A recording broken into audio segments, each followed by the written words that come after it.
السلام ورحمۃ اللہ وبرکاتہ۔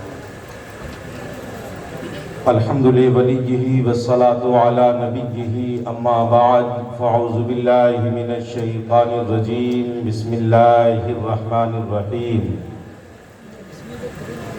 یا ایها الذین آمنوا قوا انفسکم واہلیکم نارا صدق اللہ مولانا العظیم وبلغنا رسوله النبی الامین المتین الکریم ونحن على ذلك لمن الشاہدین والشاکرین والحمد للہ رب العالمین آمین آمین وإلی غیر النہایہ۔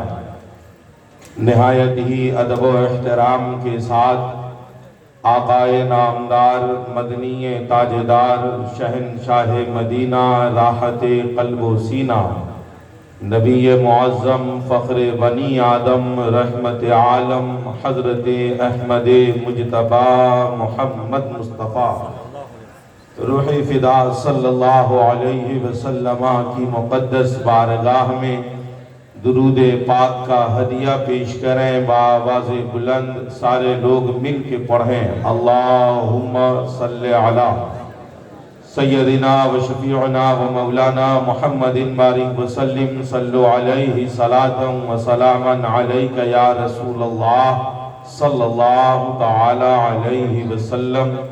حصول برکت کی نیت سے ایک مرتبہ اور پڑھیں، اللہم صلی علی سیدنا و شفیعنا و مولانا محمد بارک وسلم صلو علیہ صلاة و سلاما علیک یا رسول اللہ صلی اللہ تعالی علیہ وسلم۔ حضرات، ہم اور آپ اپنے نصیبے پر جتنا ناز کریں یہ کم ہے کہ ایک طرف بیت اللہ ہے اور ایک طرف بیت رسول اللہ ہے۔ ایک طرف ہم جہاں اللہ رب العزت کی عبادت کرنے کے لیے آتے ہیں وہ مسجد شریف ہے، اور ایک طرف جہاں اللہ کے پیارے رسول صلی اللہ علیہ وسلم کے پیارے مہمان تشریف فرما ہوتے ہیں وہ عظیم الشان مدرسہ محمدیہ کی عمارت ہے۔ ان دونوں کے درمیان میں ہم اور آپ بیٹھے ہیں مدرسہ محمدیہ کہ سالانہ جلسہ دستار بندی کے موقع پر اصلاح معاشرہ کانفرنس میں ہم اور آپ شرکت کی سعادتیں حاصل کر رہے ہیں۔ جلسے کے سرپرست پیر طریقت رہبر راہ شریعت منبع اخلاص و محبت شہزادہ برہان العارفین حضرت علامہ مولانا الحاج محمد ضیاء المجتبی کامل صاحب قبلہ مد ظلہ العلی والنورانی سجادہ نشین خانقاہ تیغیہ جنابیہ حسینی شریف، آپ منبر شریف پر تشریف فرما ہیں۔ تھوڑی دیر اطمینان و سکون کے ساتھ تشریف رکھیں۔ آپ کی نظروں کے سامنے مدرسہ محمدیہ کے فارغین حفاظ کرام تشریف فرما ہے۔ اسٹیج پر علماء، شعراء، خطبہ، نقبہ کی جلوہ گری ہے۔ ہمارے کرم فرما مخلص و مہربان میرے بڑے بھائی جان حضرت سہراب رضا قادری دیوریاوی صاحب وہ تشریف فرما ہیں۔ میرے بعد ترنت انشاءاللہ العزیز آپ ان کو سنیں گے، مگر آپ پہلے یہ طے کر دیجئے کہ کیا آپ ہم کو سنیں گے پہلے، اس لئے کہ ان کا نمبر میرے بعد ہی آئے گا۔ اے بابو، اے ادھر سے اس کو پکڑ کے ادھر دکھوائیے تو۔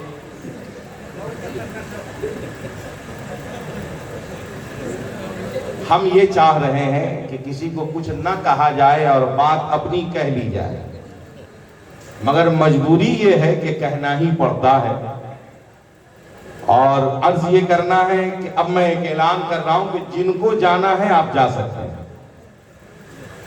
اس لیے جا سکتے ہیں کہ دنیا میں کوئی رہنے نہیں آیا، آج نہ کل سب کو جانا ہے۔ یہ ایک الگ بات ہے کہ آپ ذکر مصطفیٰ میں بیٹھے ہیں، آپ ذکر حبیب خدا میں بیٹھے ہیں، آپ اللہ رب العزت کے ذکر پاک کی محفل میں بیٹھے ہیں۔ آپ یقین جانیں اگر آپ کو لگ رہا ہوگا کہ آپ اپنی مرضی سے آئے ہیں تو یہ آپ کی بھول ہے، یہ آپ کی کم علمی ہے، آپ کا محدود مطالعہ ہے، سچائی یہ ہے کہ ذکر پاک کی محفل میں بندہ خود سے نہیں آتا، یہ فضل رب سے اس کو آنا نصیب ہوتا۔ تو اگر آپ کو جانا ہے تو آپ جا سکتے ہیں، مگر میں اتنا ضرور کہوں گا کہ اگر رہنا ہے تو دل سے رہیے، کسی کے دباؤ میں نہیں رہیے۔ اگر آپ اس لیے ٹھہرے ہیں کہ اگر یہ حفاظ کرام نیچے آئیں گے، ہم ان سے مل لیں گے، چلے جائیں گے، تو میں ان کو بھی چھوڑتا ہوں، یہ حضرات اپنے اپنے کمرے میں جاتے ہیں، تو آپ آئیے ان سے مل لیجیے۔ اور اگر آپ جلسہ سننے آئے ہیں، بڑے شوق سے آئے ہیں، یقین جانے جتنی محبت سے آپ سننے آئے ہیں اس سے کہیں زیادہ محبت سے ہم لوگ سنانے آئے ہیں، مگر یقین جانے کہ تھوڑی دیر اگر آپ بیٹھتے ہیں تو کچھ بھلا میرا بھی ہوگا اور کچھ بھلا آپ کا بھی ہوگا۔ بآواز بلند ایک مرتبہ درود پاک پڑھی، اللہم صلی علی سیدنا و شفیعنا و مولانا محمد بارک وسلم، صلو علیہ صلاۃ و سلاما علیک یا رسول اللہ صلی اللہ تعالی علیہ وسلم۔ آپ رضاکار حضرات ہیں، آپ رضاکار ہیں تو ایک مہربانی کر سکتے ہیں، یہ جو خالی ہو گئی ہے کرسی اس کو ہٹا دیجیے، ایک آدمی اٹھ کے ذرا ہٹا دیجیے تو بھائی صاحب، یہ کر سکتے ہیں آپ۔ کسی کو بلائیے مت، صرف آپ اٹھ کے کرسی کو ہٹا دینا، بیٹھانا کسی کو نہیں ہے، کسی کو بیٹھنے کے مت بولیے، ارے بھائی ہم نے کیا کہا ہے، آپ کیا کر رہے ہیں، خالی کرسی ہٹا دیجیے نا، پھر بھی تو خالی ہے کرسی، نہیں ہٹائیے گا، خالی کرسی ہٹا لو بھائی، عجیب حال۔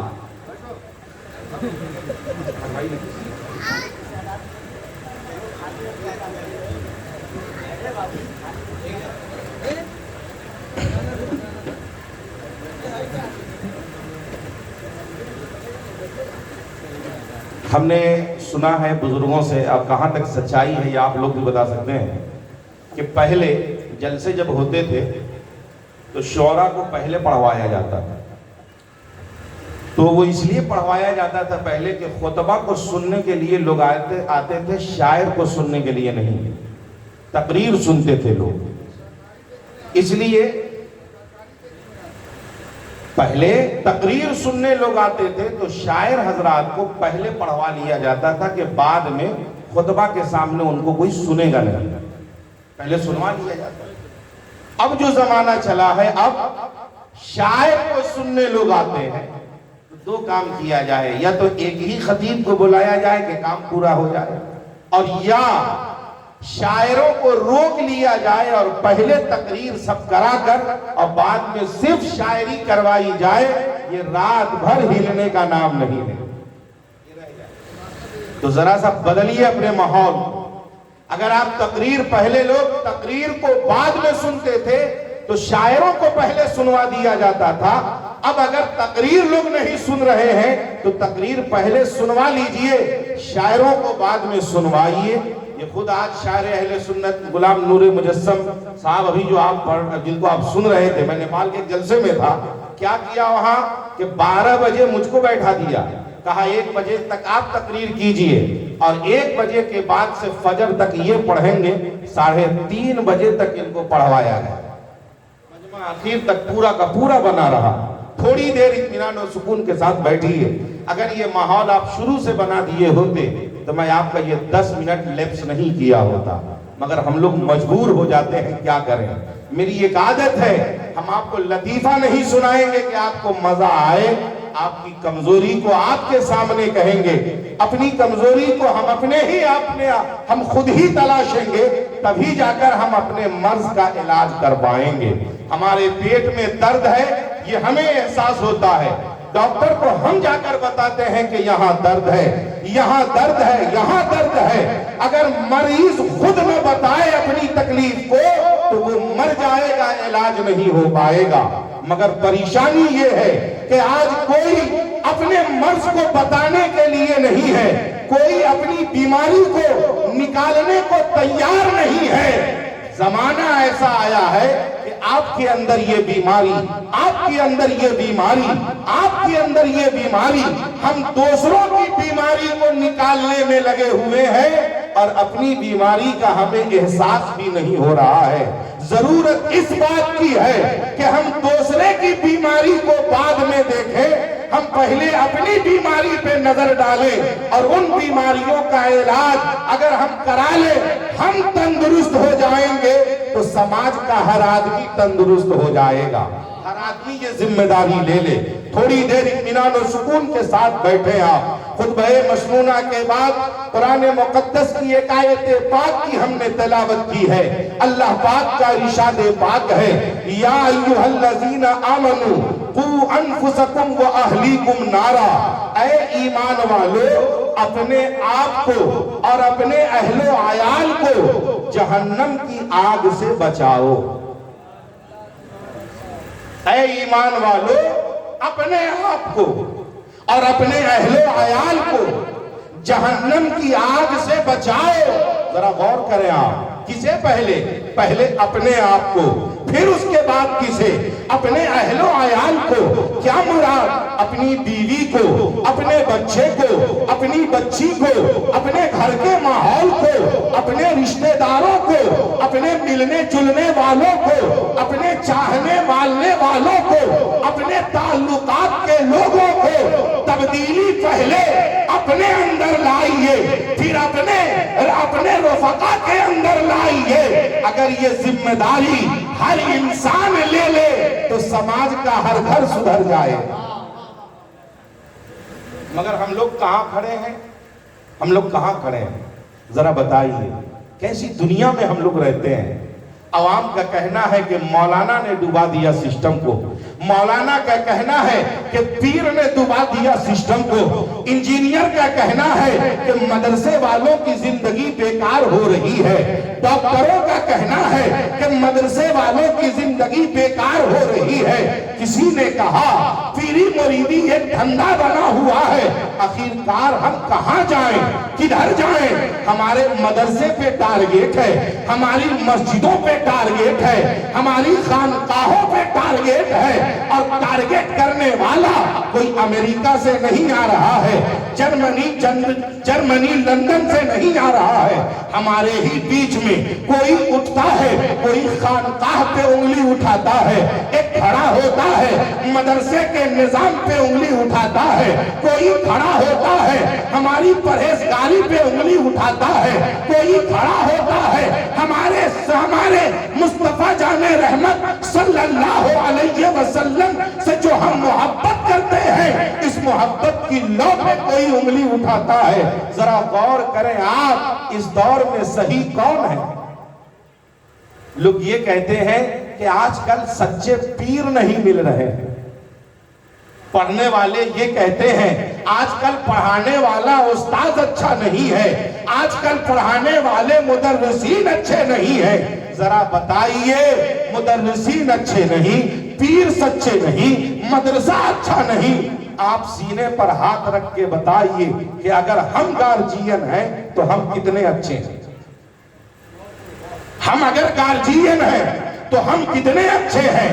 ہم اگر گنہگار ہیں، گناہوں سے توبہ کر کے کسی پیر کے دستے حق پرست پر یہ ہم توبہ کرنا چاہتے ہیں تو کلیجے پر ہاتھ رکھیے، ہم کتنے اچھے ہیں؟ بتائیے ہم کتنے اچھے ہیں؟ یقین جانیں، جب آپ اپنے اوپر کبھی نظر ڈالیں گے، آپ تنہائی میں کبھی بیٹھیں گے، آپ اپنے خرافات کو جب گنیں گے، آپ جب غور کریں گے کہ 24 گھنٹے میں ہم نے کتنے وقت اللہ کو یاد کیا ہے، مصطفیٰ جان رحمت پر درود پڑھا ہے، قرآن کی ہم نے تلاوت کتنے دیر کی ہے، ہم نے کسی کے لیے بھلا کتنے دیر تک سوچا ہے، ہم نے بہتر فکر میں اپنے لمحات کو کتنا گزارا ہے۔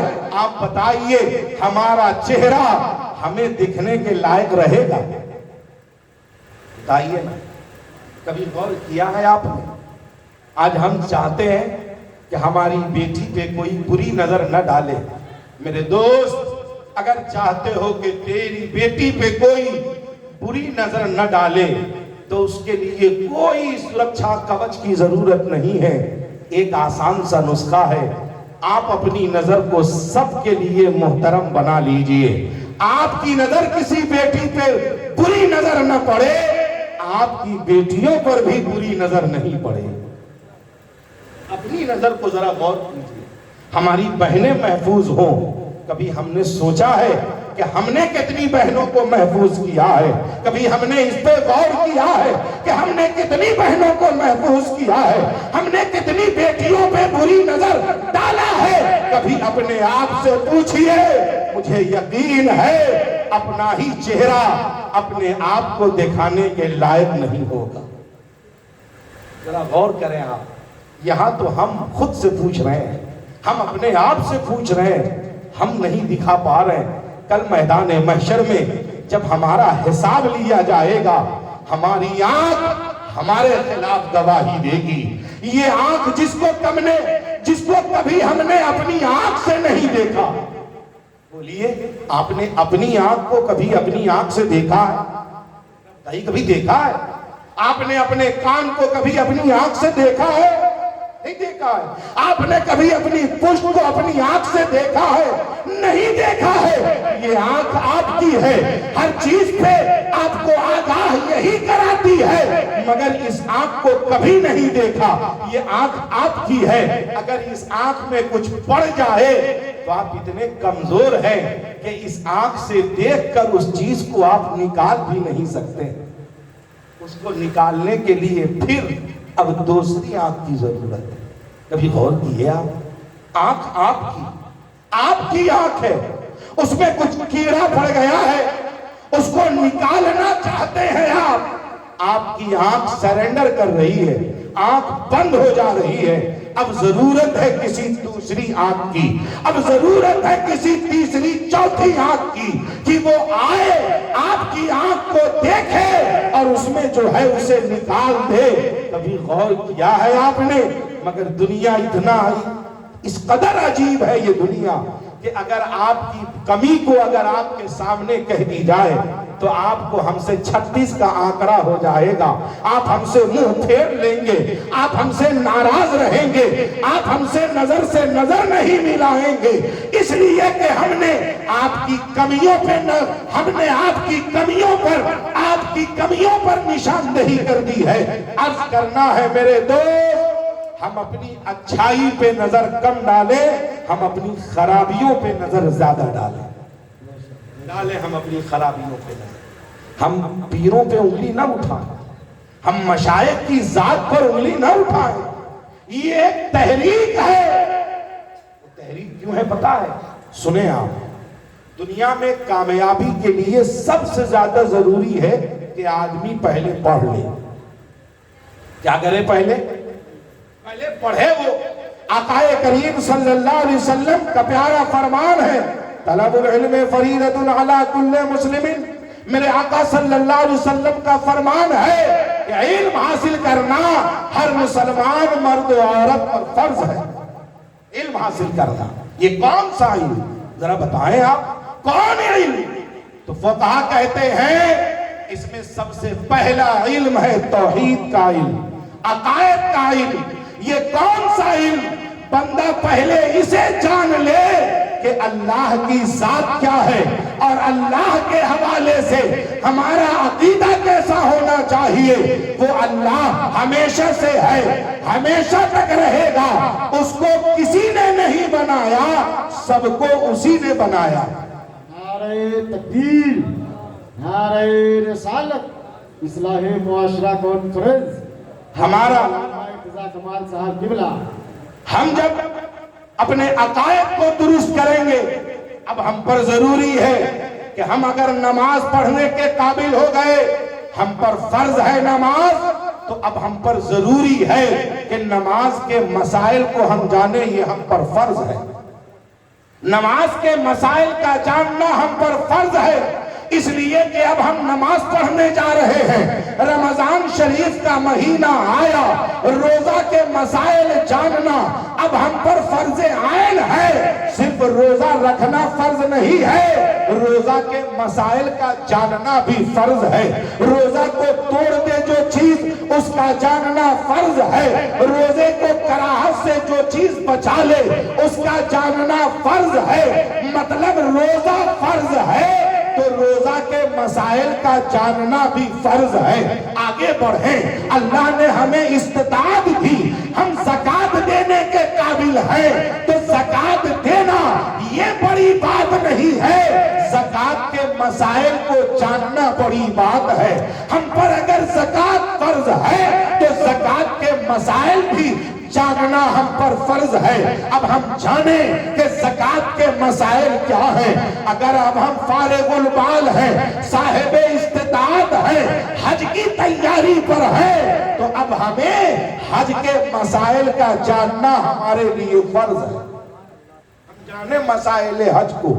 اب آگے بڑھیے، ہم تجارت کرنے جا رہے ہیں، ہم بزنس کرنے جا رہے ہیں، تو اسلام کا کہنا ہے تجارت کریے آپ، مگر تجارت کا مسائل، تجارت کے مسائل کا جاننا اب آپ پر فرض ہے، اس لیے کہ آپ تجارت کرنے جا رہے ہیں۔ تجارت کے مسائل کو جانیے، بزنس کے مسائل کو جانیے، تاکہ آپ بزنس کریں، تجارت کریں تو تجارت کرتے ہوئے آپ سے کوئی ایسی حرکت سرزد نہ ہو جائے جس سے آپ گنہگار ہو جائیں، بلکہ تجارت کریں آپ تو کسی دنیا دار کے طریقے پر نہیں، مدینے کے تاجدار کے طریقے پر تجارت کریں۔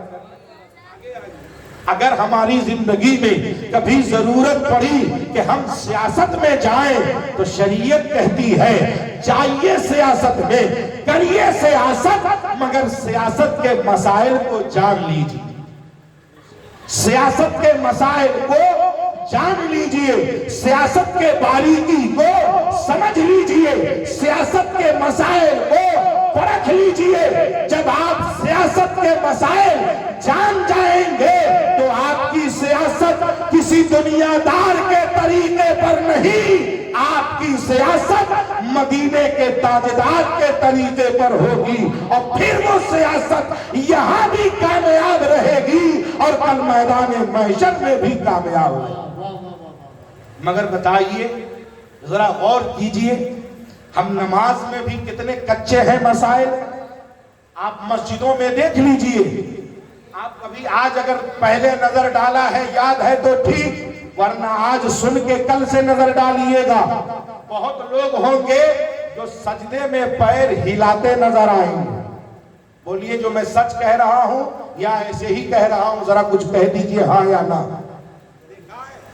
سجدے میں ہے اور دونوں پیر کو ہلا رہے ہیں، پوچھئے علماء کرام بیٹھے ہیں، آپ کے امام صاحب ہیں یا دیگر ائمہ حضرات بیٹھے ہیں، یا آپ کسی سے پوچھ لیں، آپ جب مسئلہ پوچھیں گے یا مسئلہ پڑھیں گے تو اگر سجدے سے پیر اٹھا لیا جائے تو ہم وہیں سے نماز کے باہر ہیں۔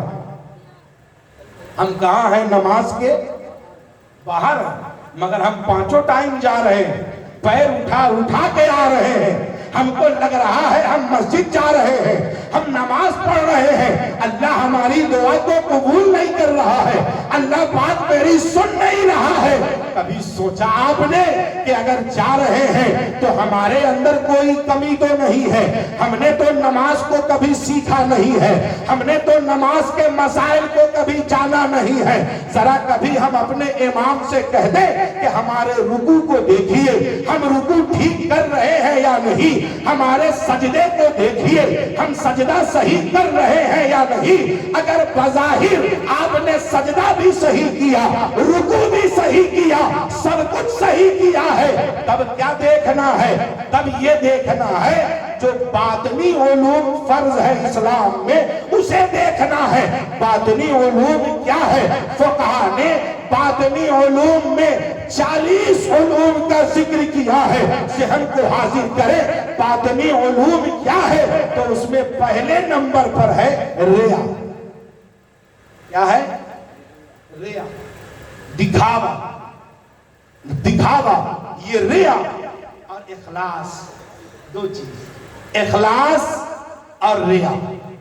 اگر اخلاص ہے، خلوص ہے کہ ہم مسجد آئے ہیں صرف اللہ اس کے رسول کی رضا کے لیے، تو دلوں کے حال کو خدا جان رہا، دل کی کیفیت کو رب جان رہا ہے۔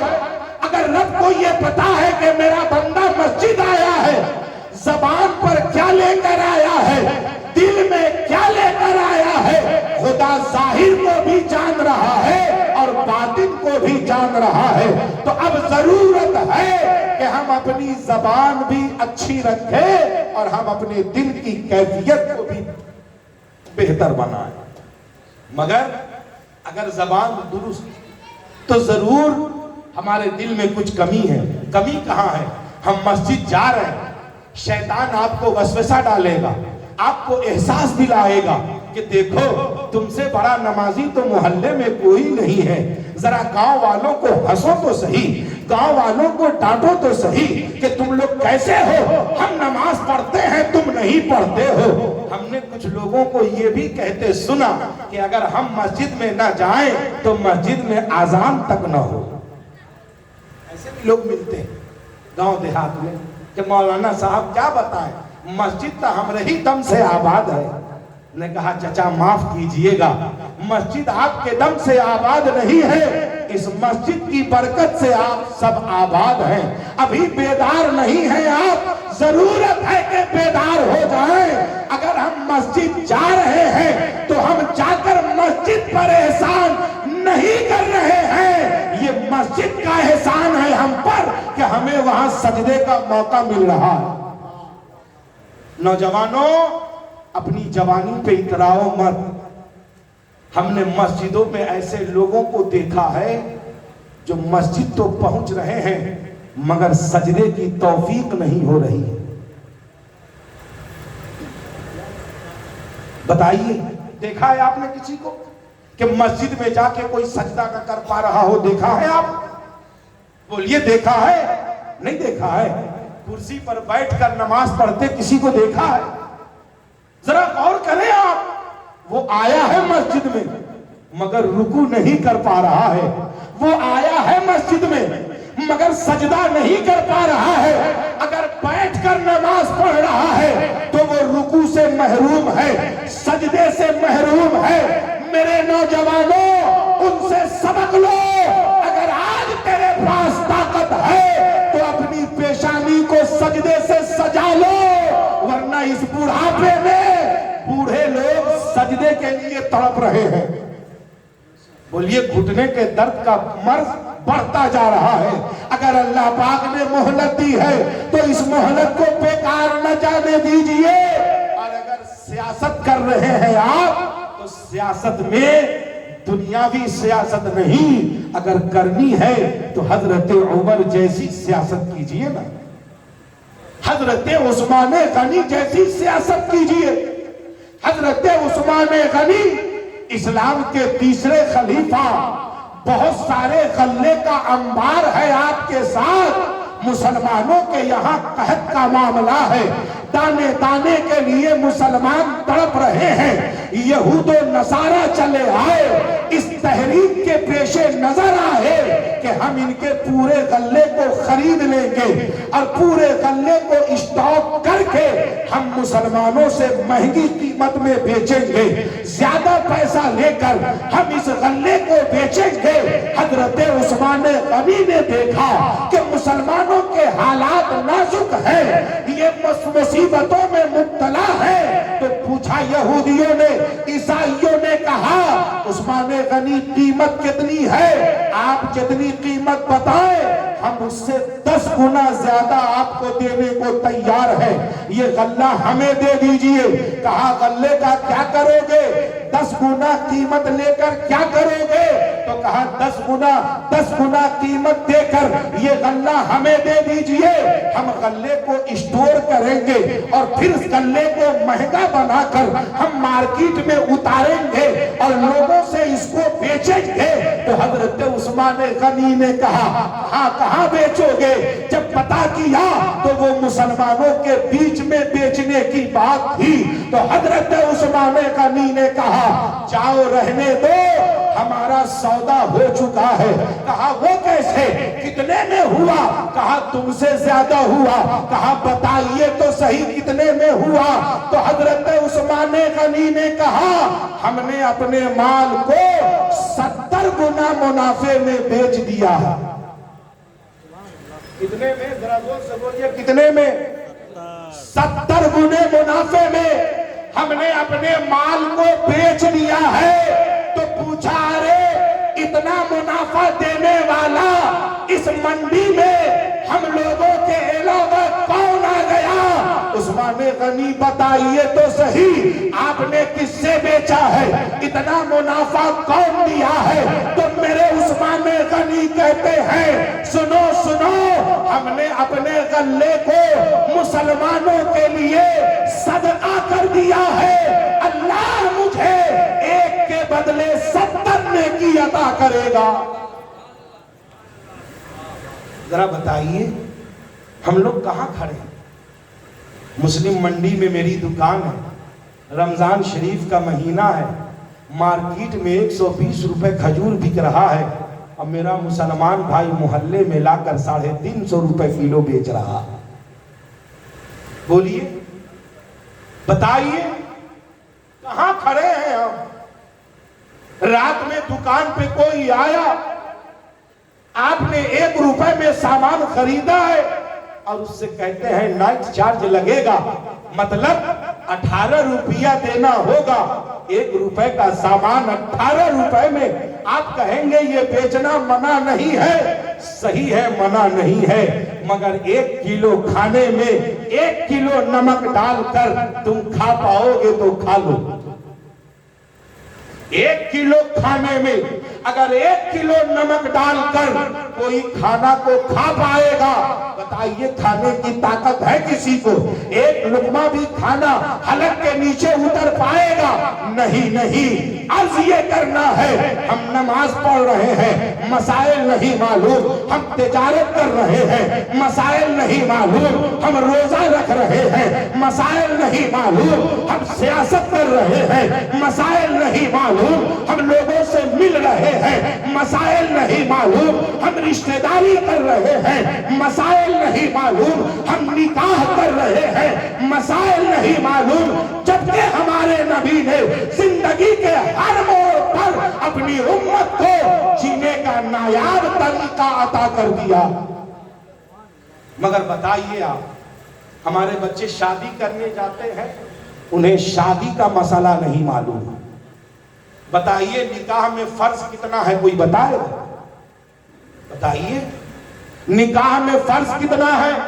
کبھی تنہائی میں اپنے آپ سے پوچھئے، کبھی تنہائی میں آپ اپنے آپ سے پوچھئے، کبھی تنہائی میں اپنے آپ سے پوچھئے گا کہ ہم شادی تو کر رہے ہیں مگر نکاح کے فرائض نہیں معلوم ہے، نکاح کے مسائل نہیں معلوم ہے۔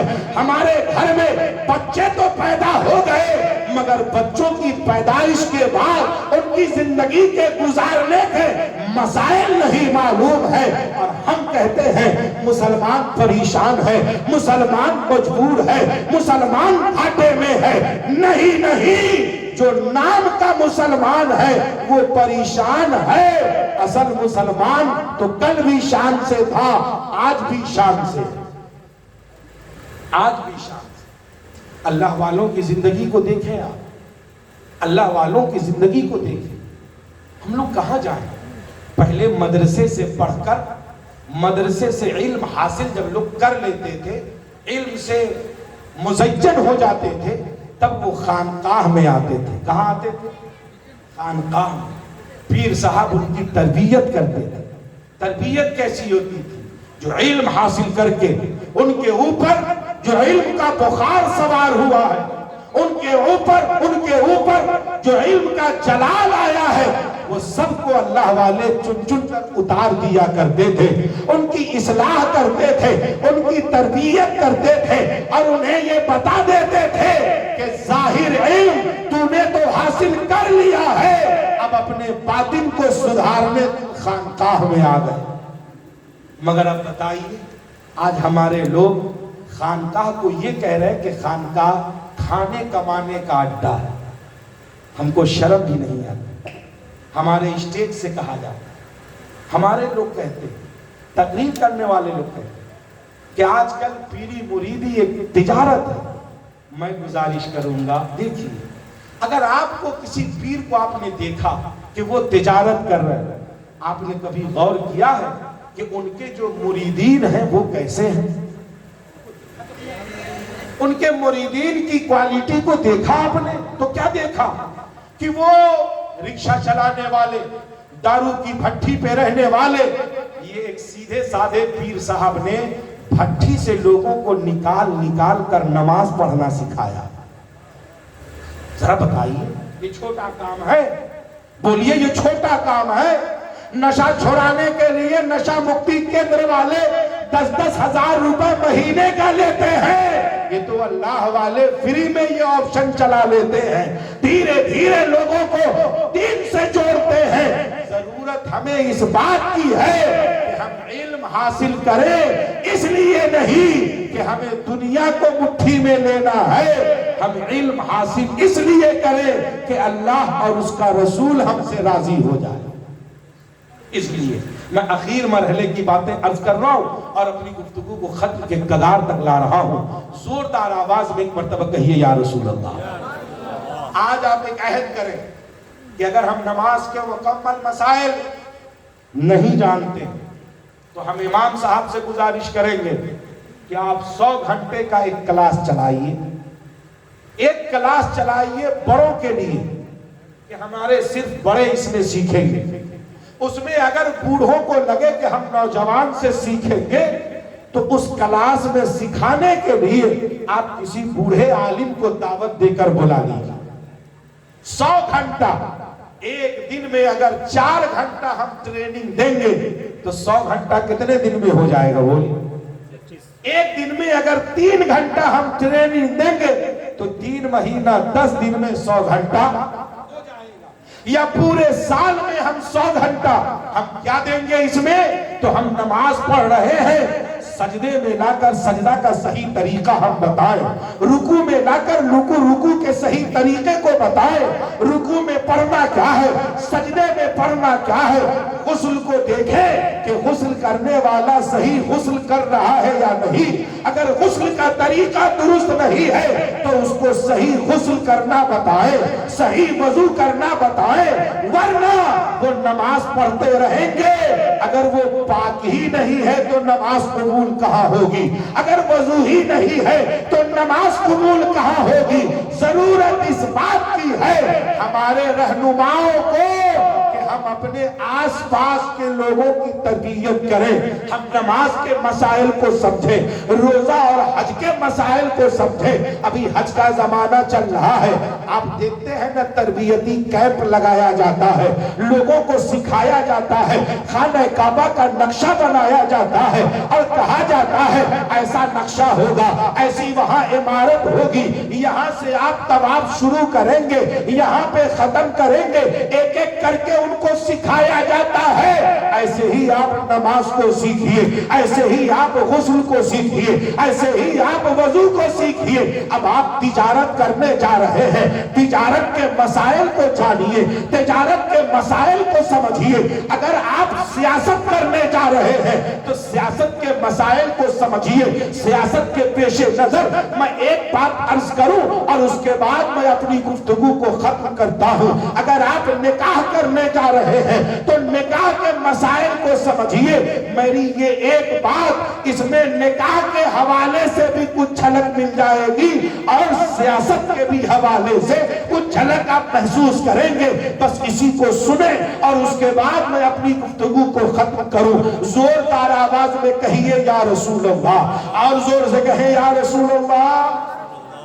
ذہن کو حاضر کریں، آپ دیکھیں سیاست، حضرت عمر فاروق رضی اللہ تعالی عنہ امیر المومنین، آپ نے ان کا نام سنا ہے؟ ذرا زور سے بولیے، سنا ہے؟ یمن کا ایک یہودی آیا مدینے میں، کیا دیکھنے پتا ہے؟ وہ یہ دیکھنے آیا تھا کہ مصطفیٰ جان رحمت کے پیارے عاشق امیر المومنین حضرت عمر فاروق کی سلطنت، جب اتنی بڑی سلطنت ہے تو ان کا محل بھی بہت شاندار ہوگا، وہ محل بھی بہت شاندار رکھتے ہوں گے۔ جب وہ مدینے میں پہنچا تو اس نے پوچھا کہ حضرت عمر کا محل کدھر ہے؟ تو لوگوں نے کہا کون سا محل؟ کہا جہاں سے وہ حکومتی امور کو سنبھالتے ہیں۔ کہا ان کا کوئی محل نہیں ہے، ان کا جو گھر ہے بس وہ گھر ہے۔ کہا وہ سب کچھ کرتے کہاں سے؟ کہا جو کرتے ہیں وہ مسجد نبوی کے منبر سے کرتے ہیں۔